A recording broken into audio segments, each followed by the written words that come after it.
Hello everyone, আসসালামু আলাইকুম। আমি হালিমা আক্তার তমা। আজ আপনাদের সাথে আলোচনা করব সাক্ষ্য আইন থেকে ধারা ৪৫ এবং ধারা ৪৫-এর উপধারা ক এই দুটো ধারা নিয়ে। তো চলুন প্রথমে মূল আলোচনার দিকে এগোনো যাক। প্রথমে ধারা ৪৫, এখানে বলা আছে বিশারদের অভিমত। বিশারদের অভিমত এটি হলো কোনো বিষয়ে যেই ব্যক্তি বিশেষভাবে দক্ষ বা অভিজ্ঞ তাকে বলা হয় বিশেষজ্ঞ। এখন এই সাক্ষ্য আইন ধারা ৪৫ অনুযায়ী ১৩টি বিষয়ে বিশারদের অভিমত গ্রহণ করা যেতে পারে, তবে এটি হলো সম্পূর্ণভাবে আদালতের বিবেচনামূলক ক্ষমতা।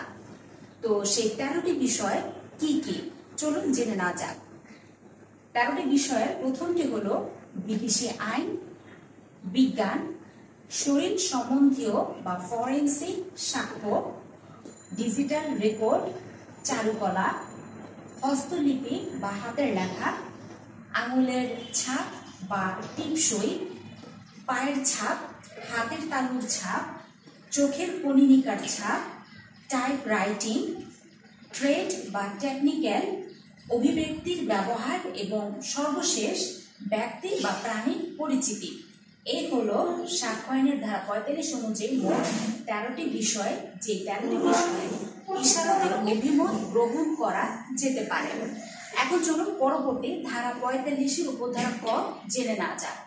সাক্ষ্য আইন ধারা ৪৫ উপধারা ক, এখানে বলা আছে শারীরিক বা ফরেনসিক প্রমাণের বিষয় বিশেষজ্ঞের মতামত। এখানে দুটি শর্ত প্রযোজ্য।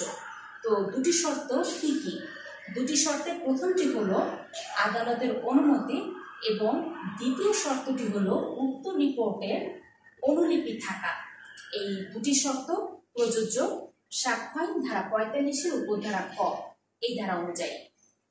তো ওভারঅল এই হলো আজকের ক্লাসের আলোচনা ধারা ৪৫ এবং ধারা ৪৫-এর উপধারা ক। কেমন লাগলো আজকের ক্লাসটি? অবশ্যই আপনাদের মূল্যবান মন্তব্য কমেন্ট বক্সে লিখে জানাবেন। দেখা হবে আপনাদের সাথে আমার পরবর্তী নতুন ভিডিওতে নতুন কোনো ধারা নিয়ে। সে পর্যন্ত সবাই ভালো থাকবেন, সুস্থ থাকবেন, আর অবশ্যই আমার সাথে যুক্ত হতে আমার ফেসবুক পেজটি ফলো বাটন প্রেস করে এবং ইউটিউব চ্যানেলটি সাবস্ক্রাইব করে সাথেই থাকবেন। আমার ইউটিউব চ্যানেলে এই পর্যন্ত আমি যত পড়ালেখার ভিডিও ক্লাস আমি আপলোড করেছি সব কিছু আমার ইউটিউব চ্যানেলে একেবারে সাজানো গোছানো ভাবে আপনারা পেয়ে যাবেন। তো বিদায় নিচ্ছি, খোদা হাফেজ। দেখা হবে খুব শিগগিরই। ভালো থাকবেন। আসসালামু আলাইকুম।